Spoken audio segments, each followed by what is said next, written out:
Ketua Mahkamah Konstitusi Anwar Usman menjadi perbincangan hangat dan menarik di tengah publik pasca menikahi adik kandung Jokowi yaitu Idayati.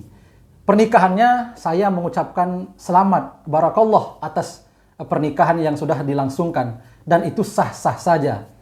Hanya saya sebagai rakyat Indonesia yang menjadi persoalannya adalah posisi daripada Anwar Usman saat ini yang menjabat sebagai Ketua Mahkamah Konstitusi dan Hakim Konstitusi yang kemudian Mahkamah Konstitusi secara kelembagaan sering menerima pengajuan gugatan ke Mahkamah Konstitusi dan yang diajukan gugatan itu adalah berkaitan dengan undang-undang yang digugat.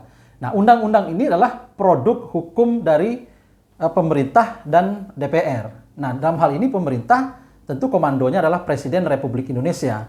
Nah, disinilah posisi letak yang kemudian menjadi persoalan adalah pada saat posisi Anwar Usman sebagai Ketua Mahkamah Konstitusi dan di satu sisi dia menikahi adik kandung Jokowi yang merupakan Presiden Republik Indonesia.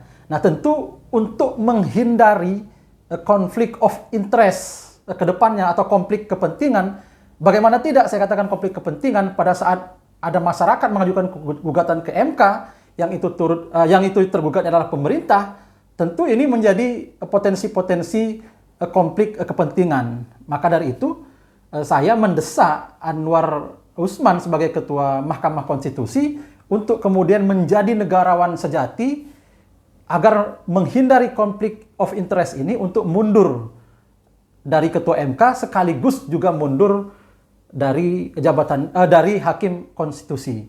Saya pikir akan lebih negarawan lagi kalau beliau kemudian menyambut seruan mundur ini karena untuk menghindari potensi-potensi konflik kepentingan tadi.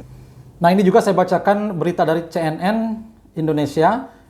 Ini pelaksana tugas PLT Ketua Kode Inisiatif Viola Reininda.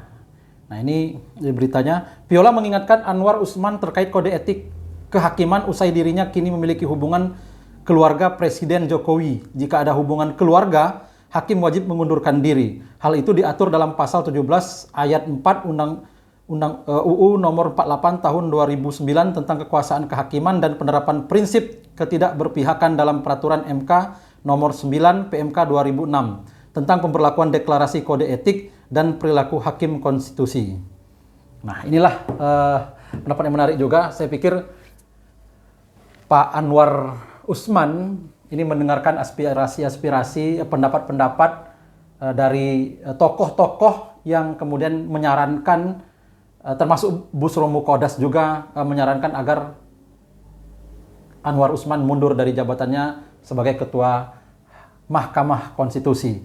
Dan tentu kita pantau beberapa hari ini apakah kemudian Anwar Usman mendengarkan aspirasi publik sehingga kemudian potensi-potensi konflik of interest itu tidak terjadi di lembaga Mahkamah Konstitusi, dan ini juga untuk menjaga marwah daripada lembaga yang sangat diagungkan, sangat dihormati ini.